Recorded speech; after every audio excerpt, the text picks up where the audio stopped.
தமிழும் சேர்த்து வாய்ச்சாங்க.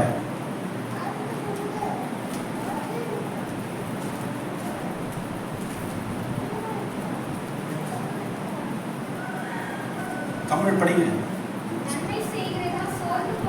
நன்மை செய்கிறதில் சோர்ந்து போகாமல் இருப்போமாக.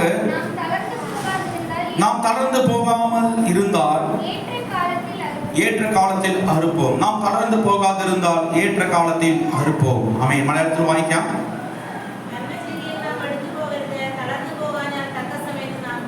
ஆமென். கண்கள் அடைக்காம பிரார்த்திங்க. தாய் வചനങ്ങൾക്ക് വേണ്ടി തന്നതിനായി സ്തോത്രം. പരിശുദ്ധാത്മാവിനോട് സംസാരിക്കുമാറാകണം. ദൈവത്തിന്റെ സാന്നിധ്യങ്ങളോട് കൂടെ ഇരിക്കട്ടെ. ആண்டவரே பரிசுத்தாவியோடு பேசுங்க. கர்த்தருடைய கரங்களோடு கூட இருக்கட்டும். புத்தி எல்லாம் ஆண்டவரே ஆவியானவர் பேசுகிறதை நாங்கள் கேட்கட்டும். യേശുവിൻ നാമത്തിൽ ജപിക്കുന്ന നല്ല പിതാവേ. ആമേൻ. കർത്താവ് നമ്മളെ സഹായിക്കട്ടെ. ആമേൻ. ഈ അധ്യായം നമുക്ക് എല്ലാവർക്കും ആമേൻ വായിച്ച അധ്യായങ്ങളായിരിക്കാം, ചിലർ വായിക്കാത്തവരായിരിക്കാം. ஆமீன். இந்த அதிகாரம் ஆமீன் பலரும் வாசித்த அதிகாரங்களாக இருக்கலாம், வாசிக்காதவர்களும் இருக்கிறீர்கள். ஆனால் இந்த தினத்துல நான் சொல்வதற்கான பிரதானமான காரியம் இந்த ஆமீன் 9ஆம் வசனம். நன்மை செய்கிறதில் சோர்ந்து போகாமல் இருப்போமாக, நாம் தளர்ந்து போகாதிருந்தால் ஏற்ற காலத்தில் அறுப்போம். ആ വാക്യം മാത്രം മലയാളത്തിൽ വായിച്ച് പ്രസംഗം തുടങ്ങാം. നന്മ ചെയ്യുകയിൽ നാം അടുത്തു പോകരുത്, തളർന്നു പോകാഞ്ഞാൽ തക്ക സമയത്ത് നാം കൊയ്യും. அப்ப பாருங்கள், நன்மை செய்கிறதில் நாம் சோர்ந்து போக கூடாது. நன்ம ചെയ്യുന്ന കാര്യത്തിൽ നമ്മൾ മടുത്തു പോകരുത്. இதே மாதிரி இதுக்கு முன்பாக ஒரு பிரசங்கத்தை கேட்டிருக்கிறோம். ஜெபத்திலே நாம் சோர்ந்து போக கூடாது. ஜெபிக்கிற விஷயத்துல சோர்ந்து போக கூடாது. ഇതിനു മുൻപ് നമ്മൾ പ്രസംഗം കേട്ടിരിക്കുന്നു, നമ്മൾ പ്രാർത്ഥനയിൽ മടുത്തു പോകരുത്. அப்ப சோர்ந்து போகாமல் ஜெபிக்க வேண்டும். அதே மாதிரி சோர்ந்து போகாமல் நன்மையும் செய்ய வேண்டும். നമ്മൾ മടുത്തു പോകാതെ പ്രാർത്ഥിക്കണം, അതുപോലെ തന്നെ മടുത്തു പോകാതെ നന്മയും ചെയ്യണം. ஆமென். நாம் தளர்ந்து போகாமல் இருந்தால் ஏற்ற காலத்தில் நாம் கிடைக்க வேண்டிய அறுவடையை நாம் அறுப்போம்.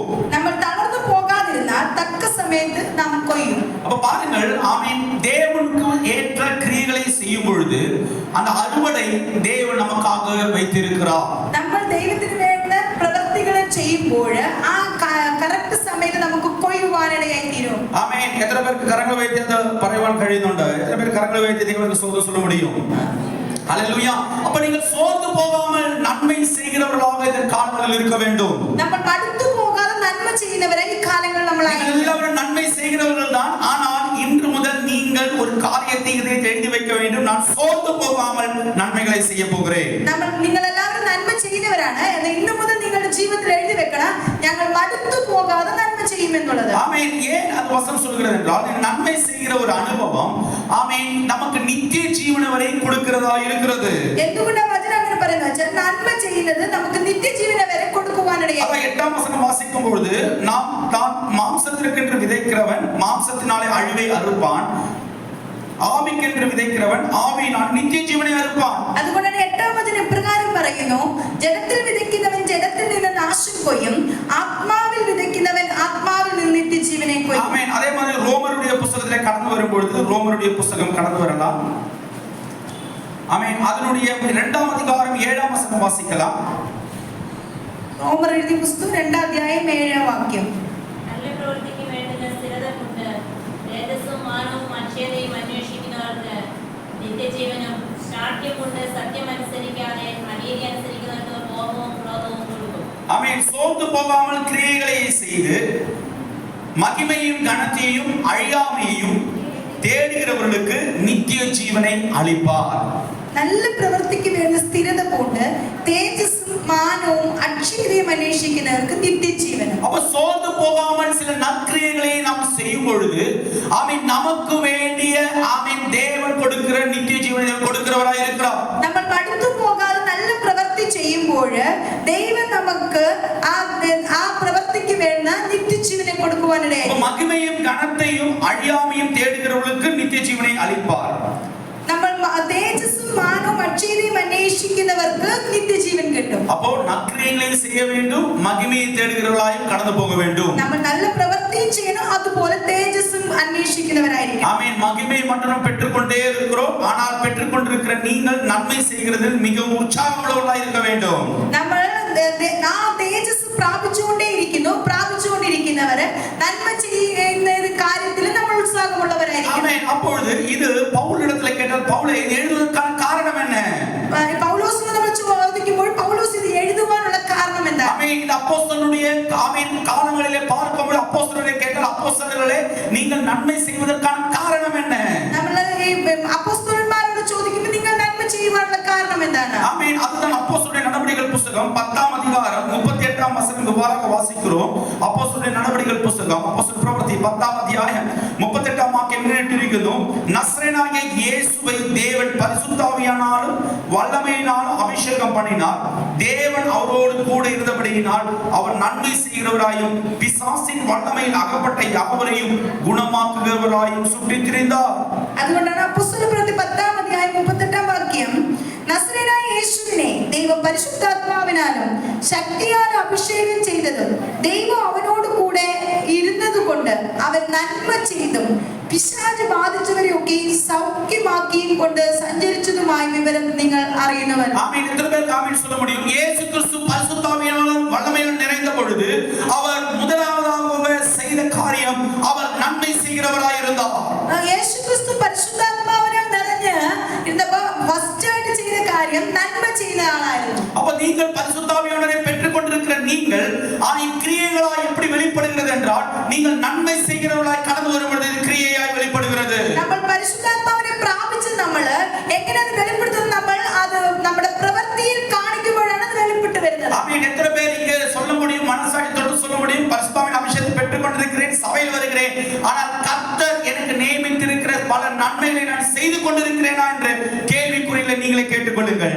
നിങ്ങൾ പരിശുദ്ധാത്മാവിനെ ഞാൻ പ്രാപിച്ചിരിക്കുന്നു, ആ പ്രാപിച്ചത് നമുക്കുള്ളിൽ തന്നെ നമ്മുടെ ചോദ്യങ്ങൾ നമുക്ക് വന്നിരിക്കും. നമ്മൾ എത്ര പേർ ആ പരിശുദ്ധാത്മാവിനെ പ്രാപിച്ചതിന് ശേഷം നന്മ ചെയ്യുന്നുണ്ട്? ஆமென். நாம் எல்லாரும் இயேசுவை பின்தொடர்ந்தவர், இயேசுவை பின்தொடர்ந்தவரை கடந்து சொல்லுகிறோம். ஆமென். அப்படி இருக்கிற நாம் இயேசு நன்மை செய்தவர்களாய் சுற்றித் திரிந்தது போல நாமும் நன்மை செய்தவர்களாய் சுற்றித் திரிய வேண்டும். യേശു എപ്രകാരം ആ പരിശുദ്ധാത്മാവിനെ പ്രാപിച്ച് നന്മ ചെയ്തോ അതുപോലെ നമ്മളും പരിശുദ്ധാത്മാവിനെ പ്രാപിച്ച് നമ്മൾ ഓരോരുത്തരും നന്മ ചെയ്യുന്നവരായിരിക്കണം. ஆமென். நன்மை செய்கிற உங்களை பார்த்து ஆண்டவர் சொல்லுகிறார். ஆமென். நாம் எல்லாரும் ஆசைப்படுகிற தேவனுடைய மகிமையை வேண்டும், பரிசுத்த ஆவியானவர் வேண்டும், அதிகாரங்கள் வேண்டும், பாம்புகளையும் ஆமென் தேள்களையும் மிதிக்கிறதுக்கான அதிகாரம் வேண்டும், எல்லாம் நம்ம சொல்லுகிறோம். ஆனால் நாம் ஒரு ஜெபத்தை எல்லாம் இந்த காலங்களில் கேட்டிருக்கிறோம். நன்மை செய்கிறதுக்கு சோர்ந்து போகாமல் இருப்பதற்கான கிருபையை கொடுங்க ஆண்டவரே சொல்லி ஜெபித்தவர்கள் எத்தனை பேர் இங்கே இருக்கிறீர்கள்?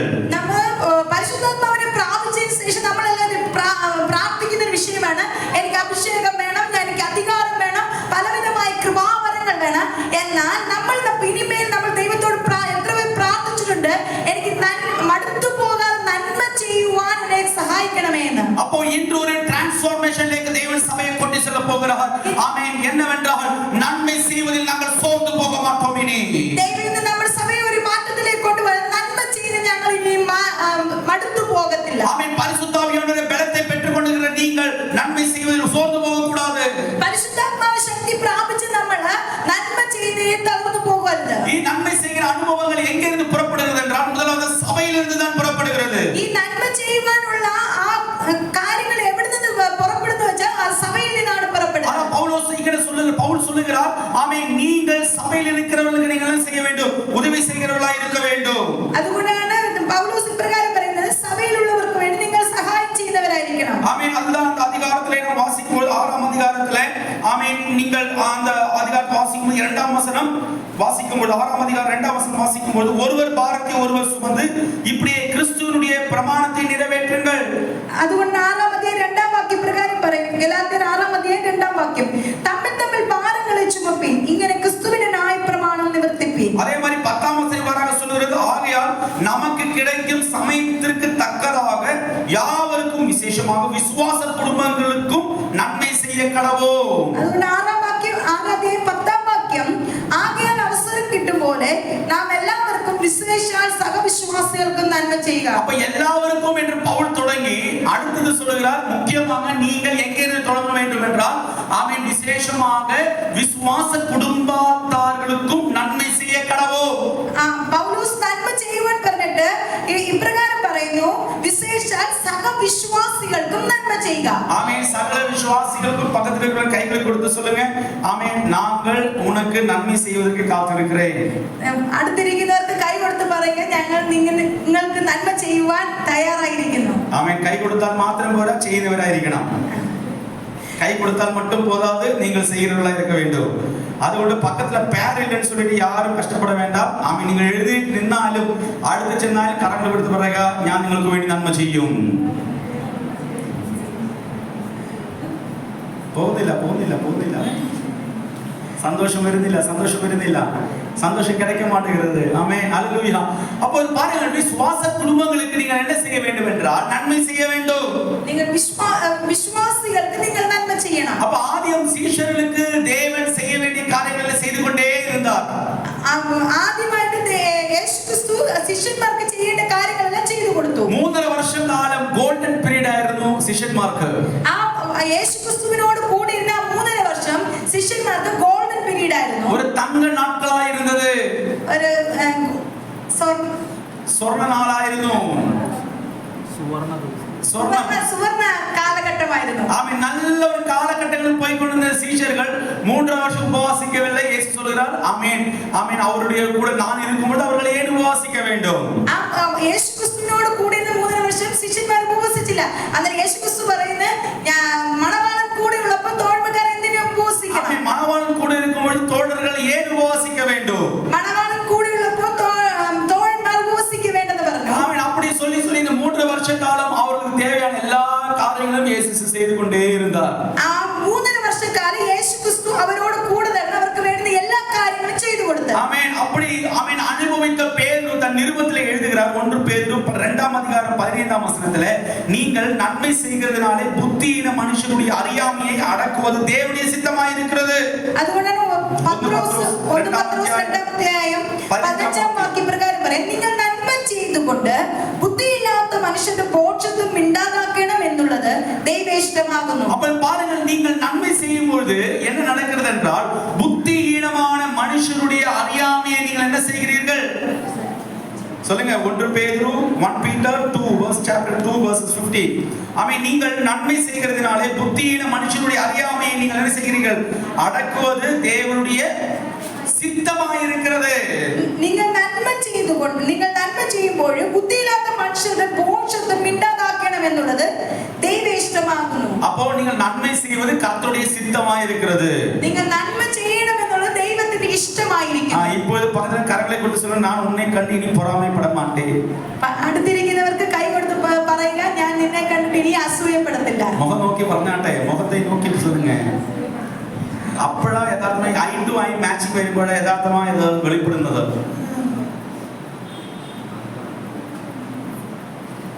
ഹല്ലേലൂയ, ഹല്ലേലൂയ, ആമേൻ. இந்த ஆமென் பிரசங்கம் முடியும் பொழுது ஆமென் பரிசுத்த ஆவியானவர் ஒரு டிரான்ஸ்ஃபர்மேஷனிലേക്ക് ദൈവം സഭയെ കൊണ്ടുപോകാൻ പോകുகிறார்.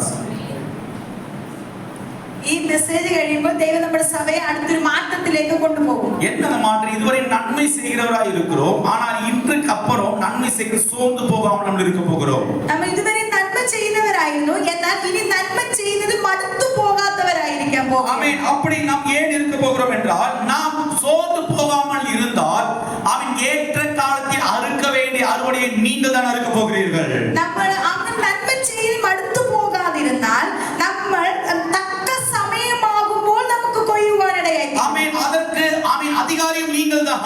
അതിന് അധികാരിയായിരിക്കുന്നവർ നമ്മളാണ്. நீங்கள் நன்மை செய்தால் அதற்கான அறுவடையை நீங்கள் தான் பெற்றுக்கொள்ள போகிறீர்கள். നമ്മൾ നന്മ ചെയ്താൽ നമ്മളാണ് അതിന്റെ നന്മ അനുഭവിക്കുവാൻ പോകുന്നത്. ஆமென். யூத்துகள் எல்லாம் ஆமென் கவனிங்க, நீங்கள் கர்த்தருக்காகவும் குடும்பங்களுக்காகவும் பல யூத்துகளுக்கு நன்மை செய்து கொண்டிருக்கிறது. சோர்ந்து போகாமல் இருந்தால் அதற்கான அறுவடையை நீங்கள் தான் பெற்றுக்கொள்ள போகிறீர்கள். യൂത്തുകളെ ശ്രദ്ധിക്കണം, നമ്മൾ തളർന്നു പോകാതെ നിങ്ങൾക്ക് കൂടുള്ളവർക്ക് നിങ്ങളുടെ മറ്റുള്ളവർക്ക് നിങ്ങൾ നന്മ ചെയ്യുമ്പോൾ അതിനുള്ള നന്മകൾ നിങ്ങൾ അനുഭവിക്കാൻ പോകുക. பிரியமானவரே, நன்மை செய்து கொண்டிருக்கிற தேவனுடைய சபையை பார்த்து ஆண்டவர் சொல்லுகிறார், ஒரு ஏற்ற காலம் இருக்கிறது. அந்த ஏற்ற காலங்கள் கடந்து வரும்பொழுது உனக்கு தேவன் கொடுக்க வேண்டிய அறுவடையை உனக்காக தேவன் ஆயத்தப்படுத்தி வைத்திருக்கிறார். നന്മ ചെയ്ത സഭയെ നോക്കി ദൈവം പറയുന്നത്, നിങ്ങൾ അതിന് തക്ക സമയമാവുമ്പോൾ അതിന്റെ ഫലത്തെ നിങ്ങൾ കൊയ്യുവാനിടയായി.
நன்மை செய்கிறவராய் எங்கும் எங்கும் கடந்து போய் கொண்டிருந்த பொழுது அங்கே பரலோகத்துடைய சித்தம் எல்லா இடத்திலும் நிறைவேறிக் கொண்டே இருந்தது. യേശു ക്രിസ്തു നന്മ ചെയ്ത് സഞ്ചരിച്ചു കൊണ്ടിരുന്നപ്പോൾ ആ സ്വർഗ്ഗത്തിന്റെ ഇഷ്ടം ഈ ഭൂമിയിൽ നടന്നുകൊണ്ടിരുന്നു. ஆமென். அப்பொழுது நீங்கள் நன்மை செய்கிறவர்களாக சுற்றி திரிகிறவர்களாகவும் நீங்கள் இருக்க வேண்டும். ആ നന്മ ചെയ്ത് ചുറ്റി സഞ്ചരിക്കുന്നവരായി നമ്മൾ തീരണം. ஆமென். அதற்கான நாள்கள் தான் வருகிற சனிக்கிழமை ஞாயிற்றுக்கிழமையோ. അതിനുള്ള സമയമാണ് അടുത്ത ശനിയാഴ്ചയും ഞായറാഴ്ചയും. எத்தனை பேர் மடுத்து போகாதே சோர்ந்து போகாமல் எத்தனை பேர் கடந்து வருவதற்கு தயாராக இருக்கிறீர்கள்? മടുത്തു പോകാൻ എത്ര പേർ കടന്നു വരുവാൻ തയ്യാറാണ്? பிரியமானவர்களே, நன்மை செய்வதில் நீங்கள் நடக்க ஆரம்பித்தால் உங்களுக்கு நடத்துகிற பரலோகம் உங்களுக்காக இறங்கி வர போகிறது. നന്മ ചെയ്തുകൊണ്ട് നടക്കാൻ നിങ്ങൾ തയ്യാറായാൽ നിങ്ങളെ നടത്തുന്ന സ്വർഗ്ഗം നിങ്ങൾക്ക് വേണ്ടി കടന്നു വരും. ஆமென். நீங்கள் செய்தது இயேசு செய்கிற அனுபவத்தை தான் நீங்கள் செய்து கொண்டிருக்கிறீர்கள். നമ്മൾ ചെയ്യുന്ന കാര്യങ്ങൾ യേശു ഈ ഭൂമിയിൽ ചെയ്ത കാര്യങ്ങളാണ് നമ്മളും ചെയ്യുന്നത്. ஆமென். இயேசு என்ன செய்தோ நீங்கள் செய்தால், இயேசு என்ன செய்கிறாரோ அதை நீங்கள் செய்தால் பரலோகம் உங்களுக்காக திறக்கப்பட்டிருக்கிறது என்று கர்த்தருடைய வசனம் சொல்கிறது. യേശു ചെയ്ത കാര്യങ്ങൾ നമ്മൾ ചെയ്യുമ്പോൾ നമുക്ക് വേണ്ടി ആ സ്വർഗ്ഗം തുറന്നിരിക്കും നമ്മൾ ഓർക്കണം. நீங்கள் எத்தனை பேர் விசுவாசிக்க முடியும்? நான் நன்மை செய்கிறதுனாலே எனக்காக எப்பொழுதும் திறக்கப்பட்டிருக்கிற பரலோகம் இருக்கிறது. നിങ്ങൾ എത്ര പേർ വിശ്വസിക്കാൻ തയ്യാറായിരിക്കുന്നു? നന്മ ചെയ്യുമ്പോൾ എനിക്ക് വേണ്ടി തുറക്കപ്പെട്ട ഒരു സ്വർഗ്ഗമുണ്ട്. எத்தனை பேர் ஜெபிக்க முடியும்? ஆண்டவரே, நான் சோர்ந்து போகாமல் நன்மை செய்வதற்கான கிருபையை எனக்கு கொடுங்க. എത്ര പേർക്ക് പ്രാർത്ഥിക്കുവാൻ കഴിയും? കർത്താവേ, ഞാൻ മടുത്തു പോകാൻ നന്മ ചെയ്യുവാനുള്ള ഒരു കൃപ എനിക്ക് കൊടുക്കണേ. ஆமென். இந்த மகத்தான ஊழியத்தை உங்களுடைய மண் கூடாரங்களில் பெற்று இருக்கும் பொழுது இந்த ஊழியத்தை நாம் ஆமென் விருதாவாக விடக்கூடாது. அது கர்த்தருக்காக செய்கிறவர்களாய் நாம் முன்பாக கடந்து செல்ல வேண்டும். ഈ നന്മ ചെയ്യുവാനുള്ള ശുശ്രൂഷ നമ്മുടെ ശരീരത്തിൽ നമ്മൾ കൊടുത്തിരിക്കുമ്പോൾ നമ്മൾ അത് ചെയ്യാതെ മാറിപ്പോകരുത്. ஆமென். இயேசுவின் நன்மை செய்தவராய் கடந்து ചെന്നപ്പോൾ ആமெൻ ക്രൂശിന് മരണം വരെ ആമെൻ അടുത്തിരിക്കുന്ന കല്ലിന് ആമെൻ ദൈവം കൊടുത്ത ആമെൻ നന്മയായിരുന്നു പരദേശമായ അനുഭവം. ആ ക്രൂശിലെ കള്ളന് യേശു ക്രിസ്തു നന്മ ചെയ്ത് സഞ്ചരിച്ചു. ആ ക്രൂശിലിരിക്കുമ്പോൾ ആ വലതു ഭാഗത്ത് കിടന്ന കള്ളന് ആ പരദീസ എന്ന നന്മ ദൈവം അവിടെ കൊടുക്കുവാനാണ്. സിലുവയുടെ മരണം വരെയും യേശു നന്മ ചെയ്യുന്നവരായിരുന്നു. ആ ക്രൂശ് വരെ യേശു നന്മ ചെയ്യുന്നവനായിരുന്നു. അതുവരെയും അവർ സോർന്നു പോകவே இல்லை. അതുവരെ യേശു ആ നന്മ ചെയ്ത് മടുത്തു പോയില്ല. எத்தனை பேர் சொல்ல முடியும்? மரணம் கடந்து வர வரையிலும் நான் நன்மை செய்கிறதை நான் சோர்ந்து போக மாட்டேன். എത്ര പേർക്ക് ഇത് പറയുവാൻ കഴിയും? എന്റെ മരണം കടന്നു വരെ എന്ന് വരെയും നന്മ ചെയ്ത് ഞാൻ മടുത്തു പോകത്തില്ല. பரிசுத்த ஆவியானவர் பலருடைய இதயங்களை தேவன் தொட்டுதான் தேவன் அனுப்ப போகிறார். നിങ്ങളുടെ പല ഹൃദയങ്ങളെ പരിശുദ്ധാത്മാവ് തൊടുവാൻ പോകുകയാണ്. அவன் വലിய ஒரு டிரான்ஸ்ஃபர்மேஷன், ஒரு மாற்றத்துக்குள்ளாக தேவன் சபையை கொண்டு போக போகிறார். വലിയൊരു മാറ്റത്തിലുള്ള ദൈവം നിങ്ങളെ കൊണ്ടുപോകും. உனக்கு சோர்வை கொடுக்கிற சாத்தானுடைய தந்திரங்களை தேவன் என்று முறிக்க போகிறார். ആ മടുത്തു പോകുന്ന അനുഭവത്തെ കൊടുക്കുന്ന ശത്രുവിന്റെ തന്ത്രങ്ങൾ ദൈവം മാറ്റാൻ പോകും. பிரியமானவர், ஒரு நிச்சயத்தை உங்களுக்குள்ளாக வைத்துக் கொள்ளுங்கள். நீ விதைத்தால் விதைக்கிறதுக்கான அறுவடையை நீதான் பெற்றுக் கொள்ள போகிறாய். നിങ്ങൾ നിശ്ചയമായി ഇന്ന് മനസ്സിലാക്കണം, നമ്മൾ വിതച്ചാൽ നമ്മളാണ് അതിന്റെ നന്മ കൊയ്യുവാൻ പോകുന്നത്. நான் விதைத்தால் அந்த நன்மையை நான் தான் பெற்றுக் கொள்ள போகிறேன். ഞാൻ വിതച്ചിരിക്കുന്ന നന്മയുടെ അനുഭവത്തെ അത് ഞാൻ തന്നെ കൊയ്യുവാൻ പോകുകയാണ്. ஆமென். நீ விதைத்தால் விதைக்கிற நன்மையை நீதான் பெற்றுக் கொள்ள போகிறாய். നിങ്ങൾ ഓരോരുത്തരും വിതച്ചാൽ ആ വിതയ്ക്കുന്നവർ തന്നെ ആ നന്മയെ കൊയ്യുവാനിടയായി. இயேசு 2024 வருஷத்துக்கு முன்பு விதைத்தார். விதைத்த அனுபவத்துடைய அறுவடையை நாம் இப்போது பெற்றுக் கொண்டிருக்கிறோம். യേശു ക്രിസ്തു അന്ന് വിതച്ച ആ വിതയുടെ അനുഭവത്തെയാണ് നമ്മൾ ആ ഫലത്തെ നമ്മൾ ഇന്നും കൊയ്തുകൊണ്ടിരിക്കുന്നത്. சிலப்ப நான் நினைக்கிறேன், என்னுடைய பாவனையில் நான் சொல்லுகிறேன், இயேசுவை பார்த்து சாத்தான் சிரித்திருக்கலாம். இதோ நீ தெரிந்து கொண்ட 12 சீஷர்களில் 2 பேர் காணாமல் போய்விட்டார்கள், 10 பேர் சிதறி இருக்கிறார்கள். இப்போது நீ சொல், நீ சேர்த்தவர்கள் எல்லாம் பிரிந்து போகிறார்கள் என்று. ആ ശത്രു എന്റെ ചിന്തയുണ്ടെന്ന് ഞാൻ പറയുകയാണ്. യേശുവിനെ നോക്കി പിശാച് ചിരിച്ചിരിക്കുക. നീ ചേർത്തുകൊണ്ട 12 ശിഷ്യന്മാരിൽ 2 പേർ മാറിപ്പോയി. അത് 10 പേര് ചിതറിപ്പോയിരിക്കുന്നു. അത് കണ്ട പിശാച് ചിരിച്ചിരിക്കാം. ஆமென். சிரித்த சாத்தானை பார்த்து ஆமென் பலரும் கூட சிரித்திருக்கலாம். யூதாஸ் காரியோத்து தற்கொலை செய்து மரித்து போனான். ஆமென். கூட நடந்த பேதுரு இயேசுவை சபித்து கடந்து போனான். ആ പലരും യേശുവിനെ കണ്ട് ചിരിച്ചിരിക്കാം. കൂടെ നടന്ന ഇസ്കരിയോത്ത് യൂദ തൂങ്ങിച്ചാകുവാനിടയായിരുന്നു.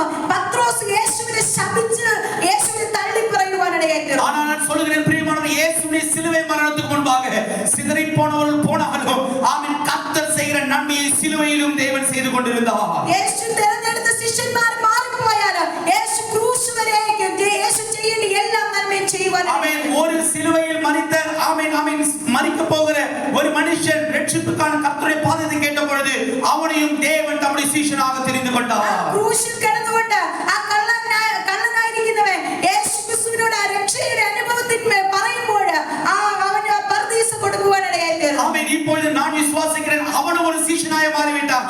ഇപ്പോൾ അവനും യേശുവിന്റെ ശിഷ്യനായി മാറുവാൻ எத்தனை பேர் ஆமென் சொல்ல முடியும்? சிலுவையின் மரணம் வரையிலும் இயேசு நன்மை செய்கிறவராய் சோர்ந்து போகாமல் கடந்து போய் கொண்டிருந்தார். എത്ര പേർക്ക് പറയുവാൻ കഴിയും യേശു ക്രിസ്തു ആ ക്രൂശ് വരെയും നന്മ ചെയ്ത് മടുത്തു പോകാതിരുന്നു. ஆமென். உனக்கு ஆமென் தேவையான நன்மையை கொடுப்பது ஆமென் சபை அல்ல, அதை காட்டிலும் பரலோகம் தான் உனக்காக நன்மையை கொடுத்து கொண்டிருக்கிறது. നമുക്ക് വേണ്ടുന്ന നന്മയെ കൊടുക്കുന്നത് നമ്മുടെ ഈ ലോകമല്ല, സ്വർഗ്ഗമാണ് നമുക്ക് വേണ്ട നന്മയെ കൊടുക്കുന്നത്. எத்தனை பேர் ஆமென் சொல்ல முடியும்? ஆமென் சிதறி போனவர்கள் சிதறி போனாலும் ஆமென் சிலுவையில் கர்த்தர் செய்ததனாலே இப்பொழுது 12 சீஷர்கள் அல்ல, 10 சீஷர்கள் அல்ல, இப்போ கோடான கோடான கோடி கோடி கோடி கோடி கோடி கோடி சீஷர்கள் உலகத்தில் இருக்கிறார்கள்.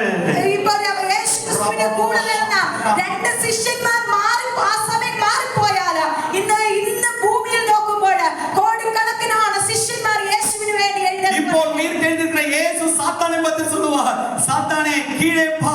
இப்பொழுது 10 பேர் அல்ல, சிதறி போன சீஷர்கள் அல்ல, கோடிக்கணக்கான சீஷர்கள் இதோ என் நாமத்தை சொல்லிக் கொண்டிருக்கிறார்கள். സാത്താനെ നോക്കി യേശു പറയുന്ന ഒരു കാര്യമുണ്ട്, നീ എന്റെ 2 പേർ പോയെന്ന് പറഞ്ഞ് ചിരിച്ചില്ലേ, ഇന്ന് എനിക്ക് ആ 2 പേരല്ല കോടിക്കണക്കാണ് ശിഷ്യന്മാർ എനിക്ക് വേണ്ടി നിൽക്കുവാനുണ്ട്. ஆமென். கோடிக்கணக்கான சீஷர்கள் இப்போ சொல்லுகிறார்கள், நாங்கள் இயேசு கிறிஸ்து எப்படி நன்மை செய்து சுற்றி திரிந்தாரோ அதே மாதிரி நாங்கள் நன்மை செய்து சுற்றி திரிந்து கொண்டிருக்கிறோம். കോടിക്കണക്കായ ശിഷ്യന്മാർ പറയുവാനായിട്ട് യേശു ക്രിസ്തു നന്മ ചെയ്തുകൊണ്ട് എങ്ങനെ സഞ്ചരിച്ചോ അതുപോലെ ഞങ്ങൾ സഞ്ചരിക്കുവാൻ തയ്യാറാണ്. ஆமென். 12 சீஷர்கள் 70 சீஷர்கள் அவர்களுக்கு கிடைத்த அதிகாரம் இப்போது கோடிக்கணக்கான சீஷர்களுக்கு தேவன் கொடுத்து இருக்கிறார்.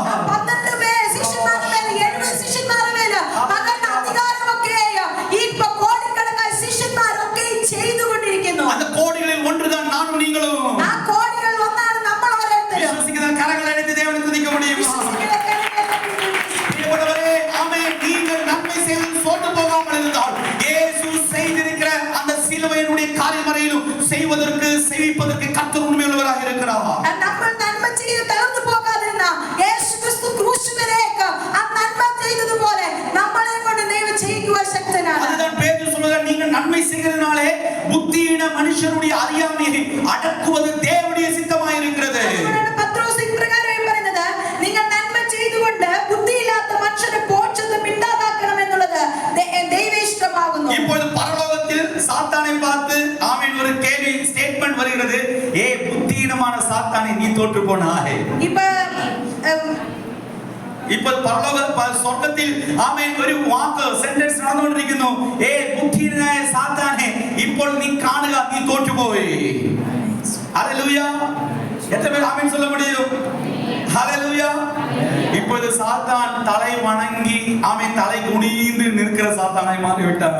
இப்போ சாத்தானே യേശുവിനെ കണ്ട് തല കുനിഞ്ഞു നിൽക്കുന്ന ഒരാളായി മാറി. இயேசு தேவனுடைய சித்தத்தை சிலுவை மரணத்தில் இருந்த பொழுது கூட நிற்பதற்கு யாரும் இல்லை என்றாலும் இப்ப இயேசுவை உயர்த்துவதற்கு கோடான கோடி சீஷர்களை தேவன் ஆயத்தப்படுத்தி இருக்கிறார். യേശു ക്രിസ്തു ക്രൂശ് വന്നിരിക്കുമ്പോൾ യേശുവിനെ ആ സമയത്ത് ഉയർത്തുവാൻ ആരില്ലല്ലോ. ഇപ്പൊ യേശുവിനെ ഉയർത്തുന്ന കോടിക്കണക്കിനായ ശിഷ്യന്മാരെ എഴുന്നേൽപ്പിച്ചു. புத்தியீனமான மனுஷனை பார்த்து நீ ஏன் நன்மை செய்து சுற்றி திரிகிறதா? அது வேற யாரும் கிடையாது, சாத்தானுடைய ஸ்பிரிட் அது. നമ്മൾ ബുദ്ധിഹീനമായിരിക്കുന്ന ആരെന്ന് വെച്ചാൽ നന്മ ചെയ്യുമ്പോൾ ബുദ്ധിഹീനമായി നമ്മളെ നോക്കി ചിരിക്കുന്ന ആരെന്ന് വെച്ചാൽ അത് സാത്താന്റെ സ്പിരിറ്റ് ആണ്. ஆமென். அதனால் நீங்கள் தளர்ந்து போகாதீங்க. ஐயோ அவர் சொன்னது சரிதானே, ஆமென், அதனால நம்ம செய்யறது கரெக்ட் தானா அப்படி சிந்திக்க கூடாது. அப்பொழுது நீங்கள் சொல்ல வேண்டும், அப்பாலே போ சாத்தானே. നിങ്ങളെ നോക്കി ആരെങ്കിലും നന്മ ചെയ്യുമ്പോൾ ഏതൊരു കാര്യങ്ങൾ നിങ്ങൾ നോക്കി പറയുമ്പോൾ അയ്യോ അങ്ങനെയെന്ന് നിങ്ങൾ തിരിച്ചു പറയാതെ അതിനെ നോക്കി നിങ്ങൾ പറയണേ യേശുവിൻ നാമത്തിൽ നിങ്ങൾ ആത്മാവിൽ ഗ്രഹിച്ച് അതിനെ ശാസിക്കുന്നവരായിരിക്കണം. നിങ്ങൾ അത് കണ്ടിട്ടും അവരെ നോക്കി ഡയറക്റ്റ് പറയാതെ നിങ്ങളുടെ ഉള്ളിൽ അത് പറഞ്ഞുകൊണ്ട് ആത്മാവിൽ നിങ്ങൾ ആവശ്യത്തെ ശാസിക്കണം. ஏனென்றால் தேவனுடைய சித்தத்துக்கு விரோதமாய் வருகிறதெல்லாம் அது சாத்தானுடைய அதிகாரங்களாக இருக்கிறது. ദൈവ ഇഷ്ടത്തിന് വിരോധമായി വരുന്ന എല്ലാ കാര്യങ്ങളും അത് സാത്താന്റെ അധികാരമുള്ളത്. அதுதான் பேதுருடைய ஒரு செகண்டில் சாத்தான் உள்ளே புகுந்து கர்த்தருடைய சித்தத்தை மாற்றுவதற்கு அவன் கடந்து போனான். உடனே இயேசு பேதுருவை பார்த்து சொன்னார், அப்பாலே போ சாத்தானே. യേശു ക്രിസ്തുവിന്റെ ആ ദൈവ ഇഷ്ടത്തെ മാറ്റുന്നതിന് പത്രോസ് പറയുന്നു, കർത്താവേ നീ അങ്ങനെ ചെയ്യരുതെന്ന് പറയുമ്പോൾ യേശു ക്രിസ്തു പത്രോസിനെ നോക്കി പറയുന്നു, സാത്താനെ എന്നെ വിട്ടു പോകുന്ന കൽപ്പിക്കുവാനാണ്. அப்போ சிஷ்யன்மாரே தைரியமாயிட்டு சொல்லலாம், ஆமென், தேவன் சித்தம்னா சொன்னா அவனை பார்த்து தைரியமா அப்பாலே போ சாத்தானே சொல்லலாம். നമ്മൾ യേശു ക്രിസ്തു ശിഷ്യനായിരിക്കും നമുക്കും അത് ധൈര്യമായി അപ്രകാരമുള്ള കാര്യങ്ങൾ വരുമ്പോൾ സാത്താനെ ദൂരെ പോകുന്നു നമുക്കും പറയാം. அப்பொழுது ஷீபா என்ன நான் தேவன் சித்த பிரகாரமாக போய் கொண்டிருக்கும் பொழுது எனக்கு விரோதமாக அவர்கள் வேற ஒரு கட்டளையை கொண்டு வந்தால் நான் தைரியமாக சொல்லலாம், அப்பாலே போ சாத்தானே. ഞാൻ ഒരു കാര്യം ചെയ്യുമ്പോൾ ഷീബനെ നോക്കി ആ ദൈവ ഇഷ്ടത്തിന് വിരോധമായി ഏതെങ്കിലും കാര്യങ്ങൾക്ക് വന്നാൽ ഡയറക്റ്റ് എനിക്ക് പറയാം, സാത്താനെ എന്നെ വിട്ടു പോകുന്നു. ஏனென்றால் அவன் தந்திரசாலியாய் இருக்கிறான். എന്തുകൊണ്ടെന്നാൽ പിശാച് തന്ത്രം ഉള്ളവനായിരിക്കുന്നു. அவன் ശിഷ്യന്മാരുടെ ഇടയിൽ കയറുന്നവൻ, ശിഷ്യരുടെ ഉള്ളിലേക്കുള്ളാக അവൻ കടന്നു പോകുന്നവനായി இருக்கிறான். ആ ശിഷ്യന്മാരുടെ ഉള്ളിൽ കടന്ന ശിഷ്യന്മാരുടെ ഹൃദയത്തിനുള്ളിൽ അവൻ കടന്ന് പ്രവർത്തിക്കുവാനിടയായി. அதுதான் நீங்கள் விசுவாசத்தில் விழித்திருந்து சத்ருவானவனை நீங்கள் எதிர்த்து நிற்கும்போது கர்ஜிக்கிற சிங்கத்தை நீங்கள் ஜெயிக்கிறவர்களாய் இருப்பீர்கள். നിങ്ങൾ വിശ്വാസത്തോടെ സാത്താൻ ഗർജിക്കുന്ന സിംഹം പോലെ വരുമ്പോൾ നമ്മൾ ഉണർന്നിരുന്ന നമ്മൾ അതിനോട് എതിർത്ത് നിൽക്കുന്നവരായി തീരുവാനിടയായി. ஆமென், ஹalleluya. அதுதான் வசனம் சொல்கிறது. கொரிந்தியர்ல வாசிக்கும் பொழுது ஏன் இந்த அதிகாரத்தை நீங்கள் பெற்றுக் கொண்டிருக்கிறீர்கள்? ஆமென். 2 கொரிந்தியர் 4ஆம் அத்தியாயம் 1ஆம் வாக்கியம். இப்படிப்பட்ட ஊழியத்தை உடையவர்களாய் இருக்கிற நாங்கள் இரக்கம் பெற்றிருப்பதால் എന്ന ஊழியத்தை അവർ പെട്ടുകൊണ്ടാണ് മലയാളത്തിൽ വായിക്കുമ്പോൾ അന്ന് മലയാളത്തിൽ വായിച്ചപ്പോൾ അതുകൊണ്ട് ഞങ്ങൾക്ക് വായിച്ചട്ടെ വാക്യം. കരുണ ലഭിച്ചിട്ട് ഈ ശുശ്രൂഷ ഉണ്ടാകയാൽ ഞങ്ങൾ അധൈര്യപ്പെടാതെ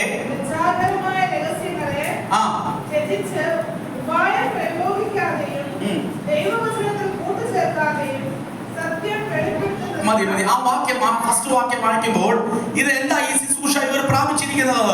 ആമീൻ. എന്ത ஊழியத்தை இவர்கள் பெற்றிருக்கிறார்கள்? 2 கொரிந்தியர் 3ஆம் அதிகாரம் ஆமீன் 7ஆம் வசனம், 8ஆம் வசனம் 9ஆம் வசனம் வாசிக்கலாமா? அதே 2 கொரிந்தியர் 3ஆம் அதிகாரம் 8ஆம் வசனம் 9ஆம் வசனம்.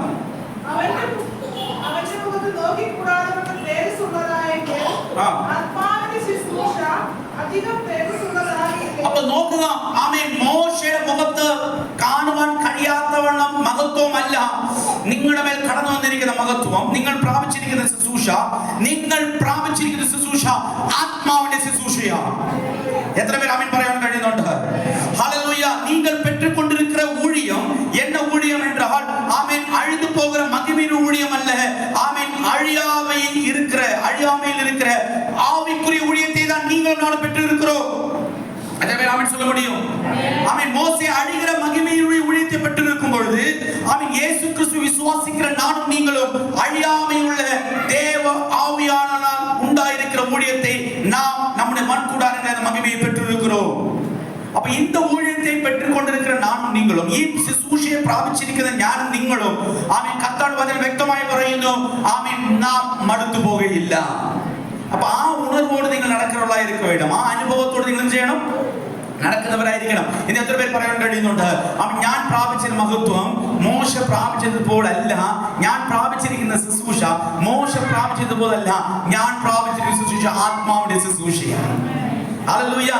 நான் பெற்றுக்கொண்டிருக்கிற மகிமை மோசே பெற்றுக்கொண்டிருக்கிறது பிரகாரமாக அல்ல, நான் பெற்றுக்கொண்டிருக்கிற மகிமை ஆவியினுடைய மகிமையா இருக்கிறது.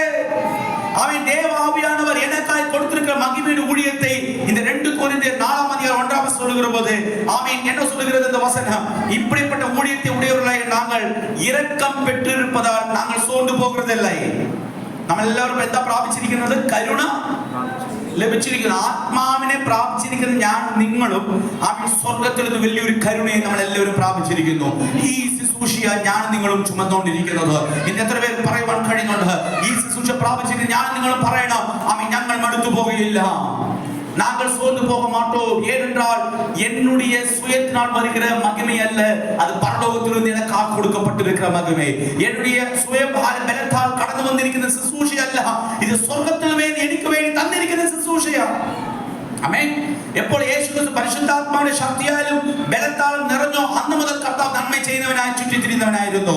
എപ്പോൾ യേശുക്രിസ്തു വல்லமையினாலும் கர்த்தருடைய பலத்தினாலும் எப்பொழுது அவர் பெற்றுக்கொண்டு கடந்து வந்தாரோ அன்று முதல் அவர் நன்மை செய்கிறவராக சுற்றித்திரிந்து வந்தார்.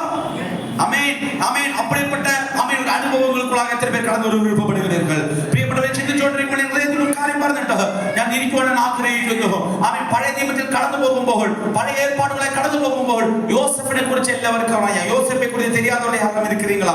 யோசேப்பை குறித்து எல்லாവർക്കും യോസേഫിനെ കുറിച്ച് എല്ലാവർക്കും അറിയാം. ആമേൻ. യോസേഫ് 13 വർഷം കഷ്ടതകളിലേക്ക് കടന്നു ചെന്നു. 13 വർഷം കഷ്ടത്തിലേക്ക് കടന്നു ചെന്നു. 13 வருஷம் கஷ்டத்துக்குள்ளாய் கடந்து சென்ற பொழுது ஆமென் 13 வருஷம் முடிந்த பொழுது ஆமென் அவன் சொன்ன ஒரு காரியம் இருக்கிறது. அவன் யோசேப்பு പറഞ്ഞ ഒരു കാര്യമുണ്ട്. ആമേൻ എടുത്തു വായിക്കാം. ആമേൻ ആമേൻ ആ പുസ്തകത്തിലേക്ക് കടന്നു വരാം. ആമേൻ ആമേൻ ആദിയാഗമ പുസ്തകത്തിൽ നമുക്ക് എല്ലാവരും കടന്നു വരാം. ആദിയാഗമ പുസ്തകം 50-ാം അധികാരം 20-ാം വചനം. 50-ാം അധികാരം 20-ാം വചനം. നിങ്ങൾ എന്റെ നേരെ ദോഷം എന്ത് ചെയ്തു? விசாரிச்சு. நீங்கள் எனக்கு தீமை செய்ய நினைத்தீர்கள், தேவனோ இப்போது நடந்திருக்கிறபடியே வெகு ஜனங்களை உயிரோடு காக்கும்படிக்கு அதை நன்மையாக முடிய பண்ணினார். மலையாளத்தில் வாய்ச்சாட்டை Genesis chapter 15 verse 20. Amen. വീണ്ടും വായിച്ചാട്ടെ. നിങ്ങൾ എന്നെ ദോഷം വിചാരിച്ചു.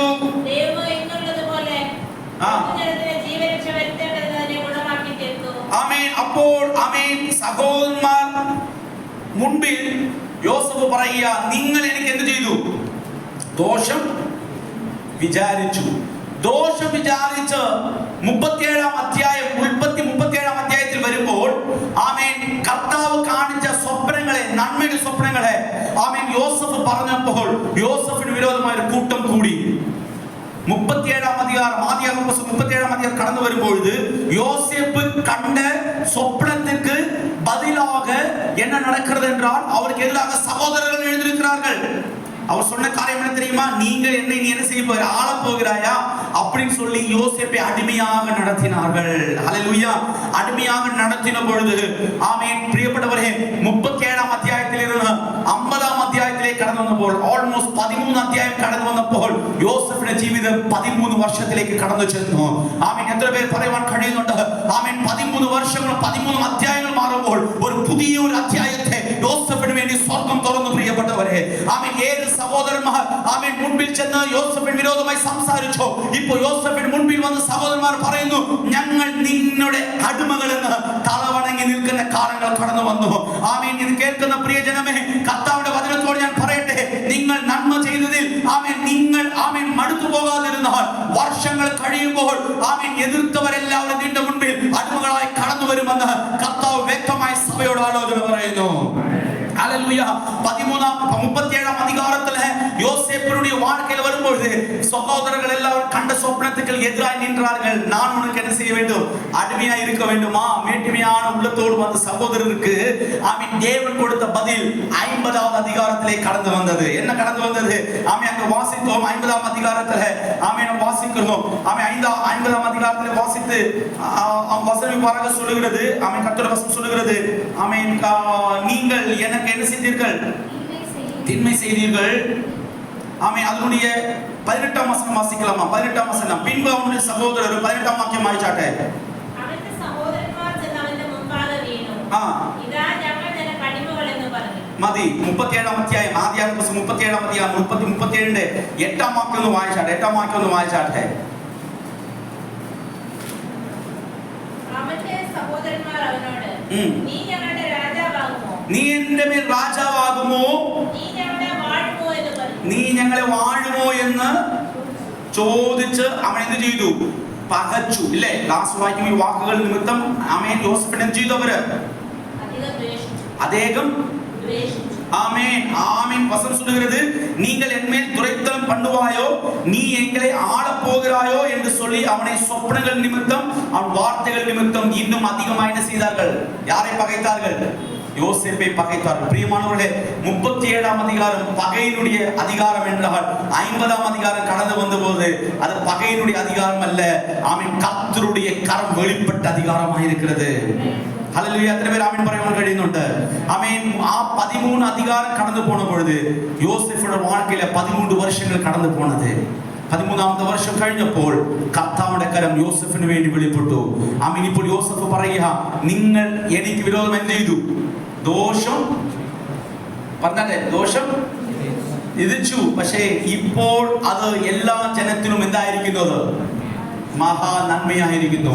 പ്രിയപ്പെട്ടവരെ, ഇന്ന് തളർന്നു പോകാതെ നന്മ ചെയ്തവരായിരുന്നാൽ കാരാഗ്രഹമായാലും അവൻ ഏത് പൊത്തിപ്പേരിന്റെ ഭവനമായാലും അവൻ അതിനകത്തിരുന്ന് നിന്നെ കൈപിടിച്ച് ഉയർത്തുന്ന സ്വർഗം നിന്നോട് കൂടെ ഉണ്ടെന്ന് സഭ ഈ കാലങ്ങളിൽ മനസ്സിലാക്കട്ടെ. ஹல்லேலூயா. ஆமென். உன்னுடைய வாழ்க்கை எவ்வளவு இக்கட்டுக்கான நண்பர்களாய் கடந்து சென்றாலும் நீ நன்மை செய்வதில் சோர்ந்து போகாமல் கடந்து போனால் என்றால் எவ்வளவு பெரிய சிறைசாலையின் அனுபவமாக இருக்கட்டும், எவ்வளவு பெரிய பார்வோனுடைய ஆமென் ஏரிவா இருக்கட்டும், ஆமென் புத்திபாரனுடைய ஆமென் உள்ளறைகளாக இருக்கட்டும், அந்த அலைகளில் இருந்து கைப்பிடித்து ஆமென் உன்னை உயர்த்துகிற பரலோகம் உனக்காய் கடந்து வந்திருக்கிறது. எத்தனை பேர் ஆமென் சொல்ல முடியும்? ஆமென் വിശ്വസിക്കാൻ ആഗ്രഹിക്കുന്നുണ്ടോ? കൈപിടിച്ച് ഉയർത്തുന്ന സ്വർഗം നിന്നെ തേടി കടന്നു വന്നിരിക്കുന്നു. ആമേൻ. കൈപിടിച്ച് ഉയർത്തുന്ന സ്വർഗം നമ്മുടെ സഭയെ തേടി കടന്നു വന്നിരിക്കുന്നു. ആമേൻ. നന്മ ചെയ്തതിൽ നിങ്ങൾ മടുത്തു പോകാതിരുന്നാൽ യോസേഫിനെ ഉയർത്തിയ 13 അധ്യായത്തിൽ വന്നപ്പോൾ ആമേൻ 13 അധ്യായത്തിൽ ഒരു വലിയൊരു ചാലഞ്ചിനെ, വലിയൊരു ട്രാൻസ്ഫോർമേഷനെ ദൈവം യോസേഫിന് വേണ്ടി കുടുംബത്തിന് വേണ്ടി ദൈവം കൊടുത്തെങ്കിൽ ആമേൻ ഇന്ന് ആമേൻ സഭ ചില നന്മകൾ ചെയ്ത് ആമേൻ വ്യക്തിപരമായി കടന്നുപോയിക്കൊണ്ടിരിക്കുമ്പോൾ ചില വർഷങ്ങൾ കഴിയുമ്പോൾ പ്രിയപ്പെട്ടവരെ ഇതിനുള്ള കൊയ്ത്തെല്ലാം കർത്താവ് നമുക്ക് വേണ്ടി തരാൻ പോകുന്നു. ஆமென். இந்த காலங்களில் நன்மை செய்கிறதாய் சபைகள் கடந்து போய் கொண்டிருக்கும் பொழுது, காலங்கள் முடியும் பொழுது பெரிய ஒரு அறுவடையை தேவன் சபைக்காக செய்ய போகிறார்.